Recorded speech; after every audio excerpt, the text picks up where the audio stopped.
Hello, and welcome to another episode of Battle Ready. Ready. Where today, one thing that's interesting about the wargaming hobby is if you want to play so if you want to play a video game, what do you need to do? Buy the console. Well, okay, you have to have the console or a computer or whatever, right? But then you get the game and you put it in. You put it in the thingy, and then you press start the buttons. playing, right? You just start playing. But with wargaming, it is not so easy. It's not so simple, right? You buy the box of stuff, but you've got to build it yourself. And that means you've got to have all the supplies to build it, right? Mm-hmm. All the glue and the nippers and all that kind of stuff. And then even once it's built, then you've got to paint it. Mm-hmm. And that means you've got to have all the paints and the brushes and all that kind of stuff together. And then once you have that done, then you can put it on the table for the first time where it will underperform. Yep, it'll implode. Yeah, first time you get your newly painted model on, it always does terrible. Mm-hmm. But you have to go through all of that before you can actually play the game. Now, for some people, the building and the painting is like it's best part of the hobby, right? They like that way more than actually playing the game. And if that's the case, then you're buying a project that you like. Yeah. But what about the gaming? So I guess the question is, how do you get through all of that other stuff to get to the gaming? I think it can be a little bit of a turnoff when you tell somebody, oh, buy a box of brutes, of Iron Jaws brutes, and then they buy it and they realize, oh shoot, I have many hours of work ahead of me before these actually hit the table. Yes. So Drake, how do you get through all that? I feel like it's good to do. All right, day one, I'm building these suckers. Mm-hmm. And I just sit through it and build them. Mm-hmm. Then day two, I'm going to prime them. And then we like to let primer cure for a whole day. Yeah, overnight at least, for sure. Day three, I'm doing the base coats. Day four, washes. Day five. So you like to plan it out? Well, I wouldn't say plan out so much as today, this is what I'm doing. You set yourself a goal. Yeah. Okay. And sometimes I'll be like, I got a little extra time. Build. Well, I'll tell you one thing that I think is the secret cheat code. Up, down, left, right, select, start. Yeah. Oh, I forgot AB. Yes, AB, right? Yes. I think the secret cheat code is to like that. Yeah. I think the secret cheat code is just recognizing that the hobby is not just gaming, right? It's modeling, it's painting, it's lore, it's everything. And you can interact with as much or as little of that as you want. But if you can get yourself into a position where you can enjoy most of it, then it's easier to get through that stuff, right? Mm. But what if you're the kind of person that's not that big into the model part and the building and that kind of stuff?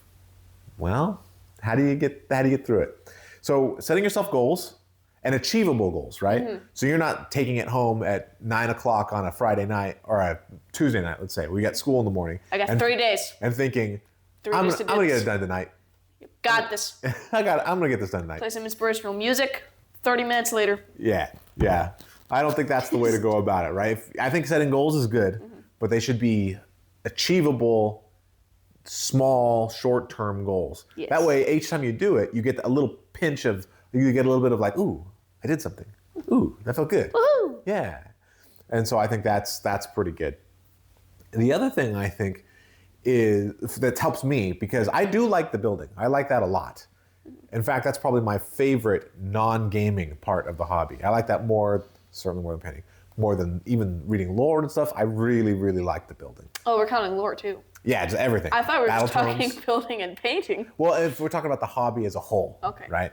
And the hobby as a whole, the building is, I think, my favorite, other than playing. But I really don't like painting. I do it, and I can get through it, and it doesn't make me cry. So I guess I don't hate it. You make pretty little toys. Yeah, but that's the thing is, now that I've done it, I look at the games that we've had, and it's so much better when we have models that are painted and they look good than when we have stuff that's gray or has just been primed, nothing else. And it's fine to do that, right? Maybe you have some models and you're like, I didn't get to it this week, but I still want to play with them. There's nothing wrong with that, right? You could do that. There's no shame in that. But your experience, at least my experience, is way better when we've all got our painted guys that look super cool on the battlefield. And because of that, I find that encourages me to do the painting, right? I am excited. Well, excited is probably too strong, but I am happy is too strong. But I am willing to paint. There you go. Willing to paint all those models because I know my enjoyment at the end is going to be really good. It's a little bit of delayed gratification, right? You put in the work now so that you get the benefit later, right? And I think that if you like the gaming enough and you want to have the best gaming experience you can because it's so fun, then you look at that and say, yeah, this might not be my favorite thing, but I'm going to get through it and get it done in an acceptable way because I know my game experience is going to be that much better. What else do you think to get through some of that non-gaming stuff you have to do before you get to the gaming? Read fun books. Read fun books. Okay, what do you mean? I mean, like, reading lore about a guy doing a thing can be like, ooh, now I want to paint that thing so I can have my guys do that thing. Yeah, I think that touches on our video from last time where we talked about how to keep the motivation going. And yeah, keeping the lore and interacting in the hobby in other ways can provide you that motivation. So if you get the box and you're like, I don't want to put this together. To Black Library we go. But then you read some Black Library stories and you're like, you know what? These guys are super cool. I do really want to put them on the table. Okay, I'll get through it. Fun toys. So yeah, I do think there's something to that. Keeping yourself in as highly motivated as you can, keep that motivation high, that helps you get through it so that you can get to the playing.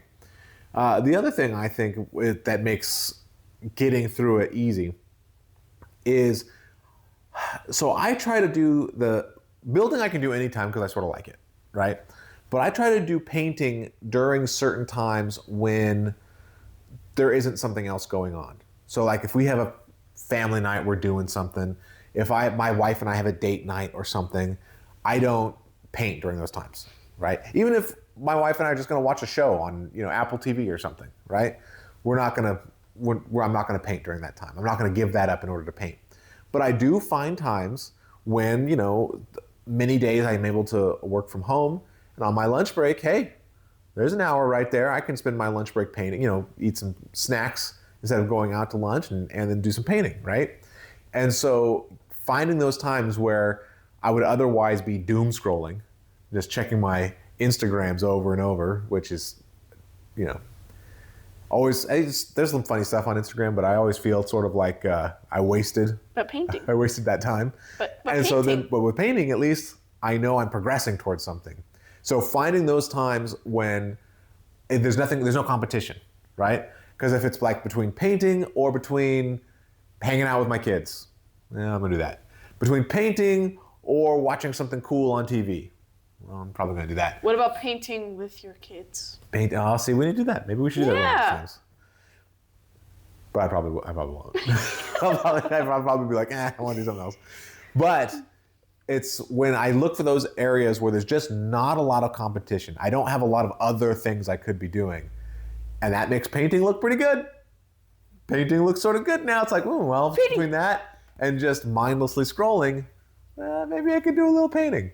So I think finding those times when getting through it and getting through those parts that you may not like, and that's your best option because otherwise you'd be doing something else that's not even fun.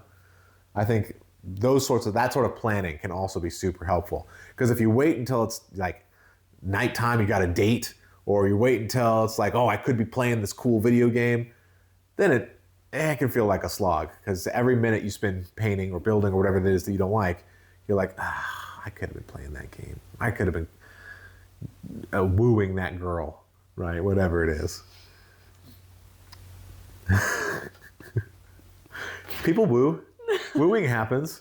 Why? Tell us in the comments below about the wooing. Drake needs to know. He thinks the wooing doesn't happen. I know it does. I just don't need to know about that.